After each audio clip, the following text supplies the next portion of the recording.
কখনো চিন্তা করছেন বাংলাদেশে, কখনো চিন্তা করেছেন বাংলাদেশে আপনি আশেপাশে দেখেন না ভাই, না আপনি আশেপাশে দেখেন কি না যে ছেলে মেয়েদেরকে মোবাইল দেওয়া হচ্ছে, সেই মোবাইলটা ছেলে মেয়ের এত পরিমাণে দেখছে, মোবাইলে রিলস দেখছে, মোবাইলে ইউটিউব দেখছে, প্রচুর পরিমাণে কার্টুন দেখতেছে, টেলিভিশনে লাগাই দিছেন। আপনারা কি কল্পনা করতে পারেন যে এই একটা মোবাইলের জন্য আপনার সন্তানটার মনে ক্ষোভ জাগতে পারে যখন আপনি কন্ট্রোল করতে যাবেন, যখন আপনার কাছে মনে হবে যে ভাই আমি একে কেন মোবাইলটা দিছি, ও তো পড়াশোনায় পিছিয়ে যাচ্ছে, ভাই আমি কেন মোবাইলটা দিলাম, ও তো মানুষের সাথে কথাই বলে না, সারাদিন মোবাইলের ভিতরে পড়ে থাকে, পড়াশোনা নাই, পরিবারের লোকজনদেরকে সময় দেওয়া নাই। একসময় এসে আপনি তার কাছ থেকে মোবাইল কেড়ে নেওয়ার চেষ্টা করবেন। বাংলাদেশে কি ঘটনা ঘটেছে জানেন আপনি? ভিডিওটি শেয়ার করে দিবেন। বাবা তার সন্তানকে আগে ভাগে মোবাইল চালায় দিতে ভাই মানে অভ্যস্ত করে ফেলেছে। মানে আপনি কল্পনা করতে পারেন যে বাবা হয়ে মানে সন্তান তার বাবাকে না ফেরার দেশে পাঠায় দিবে এই মোবাইলকে জাস্ট কেন্দ্র করে, মোবাইলের গেমকে কেন্দ্র করে। কোন দিকে যাচ্ছেন আপনি, কি করতেছেন একটু ভাববেন ভাই। মানে সন্তানকে ইফতারের পরে দেখতেছে মোবাইল গেম খেলতেছে, কি পরিমাণে বুঝতেই পারতেছেন সে মোবাইল চালায়, তার কাছ থেকে মোবাইলটা নিয়ে নিছে। সন্তান মনে মনে সেই রাগ করে ফেলেছে, তার মনে মনে ক্ষোভ জন্ম নিছে, আমার কাছ থেকে মোবাইল চেয়ে নিল। ভাই হাবজি গাবজি নামে একটা সিনেমা আছে বুঝছেন, দেখবেন সিনেমাটা।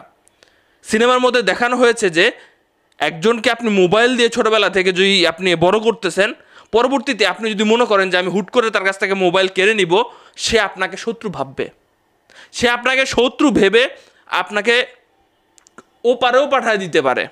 এবং বাংলাদেশে এটা ঘটলো ভাই, আমি অবাক হয়ে গেছি। এটা মেসেজ আপনার আশেপাশে এমন মানুষ আছে না, কমেন্ট বক্সে লিখবেন।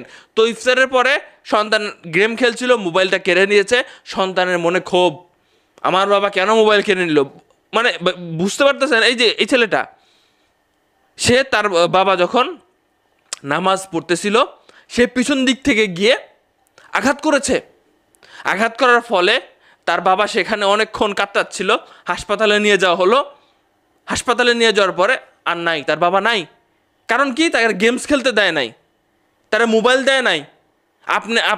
তার বাবার এসে শত্রু মনে করেছে, তার অত বুঝ জ্ঞান হয় নাই, তার বাবার শেষ কাজ কমপ্লিট করতে হচ্ছে।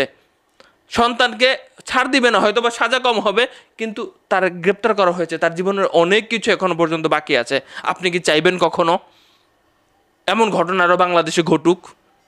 এই জন্য বলছি যে ভাই একটা সময় আছে, যে সময় আপনি তারা মোবাইল দিলে তারা আপনি কন্ট্রোল করতে পারবেন। এখন বর্তমানে ভাই মোবাইল চালাতে চালাতে চোখে প্রবলেম হয়ে যাচ্ছে, চোখে দেখতে পাচ্ছে না, সবুজ জিনিসপত্র গাছপালা দেখতে পারে না, আর মোবাইলে গেমস খেলে। বাস্তব জীবনে যায় গেমস খেলার বা ফুটবল খেলা, ক্রিকেট খেলার সুযোগ থাকছে না। খুবই অবস্থা কিন্তু অন্যরকম হয়ে যাচ্ছে।